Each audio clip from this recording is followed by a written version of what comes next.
Kacanov se vydáme na další výpravu do Českého ráje.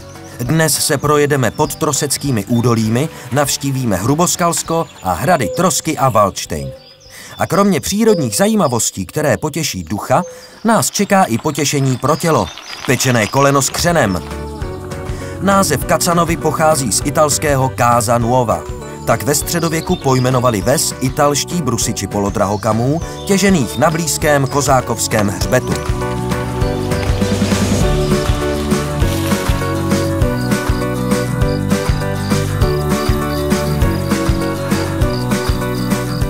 Abychom si užili krásnou vyhlídku do kraje, vystoupáme na Čedičový vrch Vyskeř. K místu se váže tato legenda. V 15. století byla napadena ozbrojenci tvrz v blízkém Mladějově. Aně, dceři vladyky Ctibora z Mladějova, se podařilo uprchnout, ale pod mě v lese zabloudila. V zoufalé situaci zaslechla hlas. Vyskeř, dcero má, doufej. V dálce vidíme Trosky, tam dnes pojedeme. Trochu se protáhneme, protože nás čeká několik prudkých stoupání a masáž taky neuškodí. Ještěcký hřbet jsme zdolali v dubnu 2019 a bylo to náročné.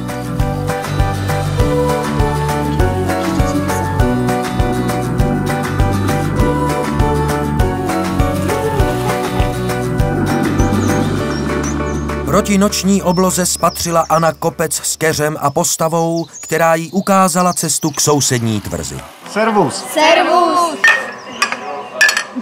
Tam jí poskytli muže na pomoc jejímu otci a Anna pak nechala na vrchu Vyskeř postavit kapli.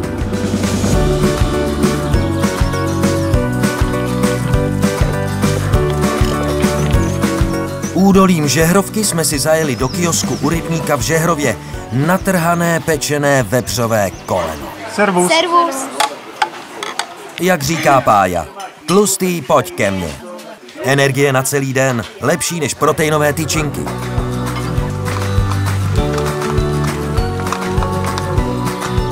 Trochu jsme si zajeli a kdo se obejde bez vepřových delikates, může cestu do Žehrova vynechat a zkrátit si okruh o 7 kilometrů. Podél Žehrovky jedeme přírodní rezervací Podtrosecká údolí.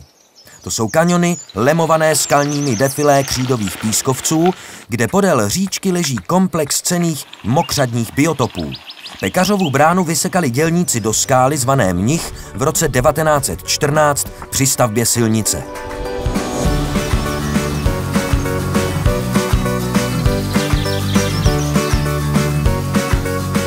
Středověký most u Podsemínského mlýna si zahrál ve filmu Jak dostat tatínka do polepšovny. Mlýn fungoval od 16. století, byla v něm i pila a vyhlášená pekárna. Technické zařízení mlýna se dochovalo dodnes. My teď opustíme údolí Žehrovky a šíleným stoupáním se vydáme do podhradí Trosek.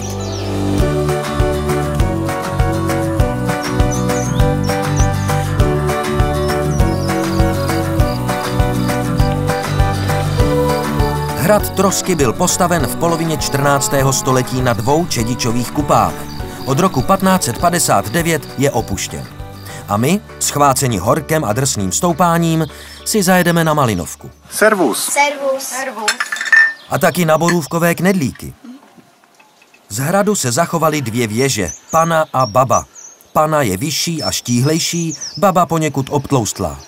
Teď si užijeme dlouhý sjezd po Červené k rybníku v Vidlách.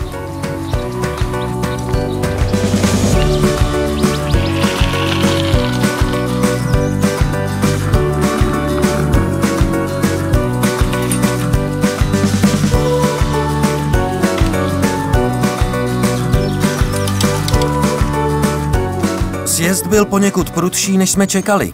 Ideální terén pro Radima a Rozu z Hrozenkova. Ale vést kolo není žádná ostuda. Jsme v dalším podtroseckém údolí. Tady teče říčka Jordánka, ale tu záhy opustíme a budeme stoupat vzhůru ke zlatému hřebu naší cesty na Hruboskalsko.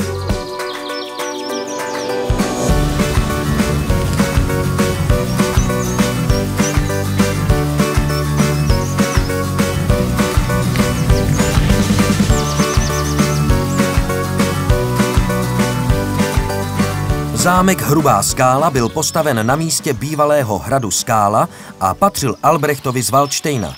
Od 60. let sloužil po desetiletí jako odborářská ubytovna, dnes je z něj luxusní hotel. Adamovo lože je pohovka vytesaná do skály. A my se teď po turistické magistrále vydáme do arboreta Bukovina. To bylo založeno v roce 1860 a patří mezi nejstarší ve střední Evropě.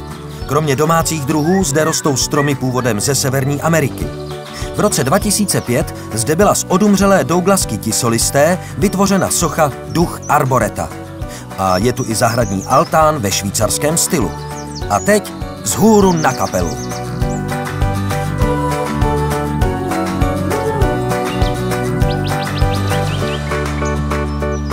Jsme na nejkrásnější vyhlídce Českého ráje.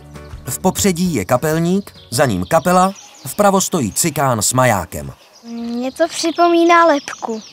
No já když se tady podívám kolem, tak tady vidím spoustu obrovských penisů. Tak asi pojedeme. Jo.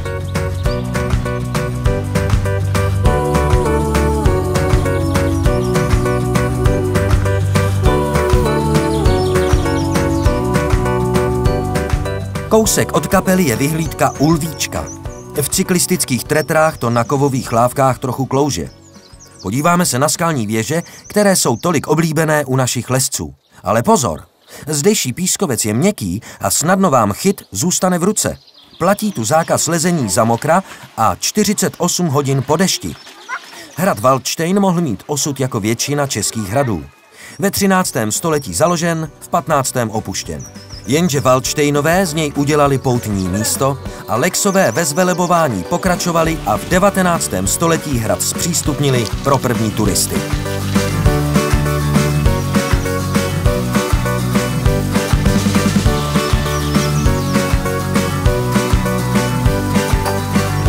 No a nakonec sjedeme po modré kolem Kopicova statku do Casa Nuova a příště se vydáme s bajkerkou Rózou do Veřovických vrchů.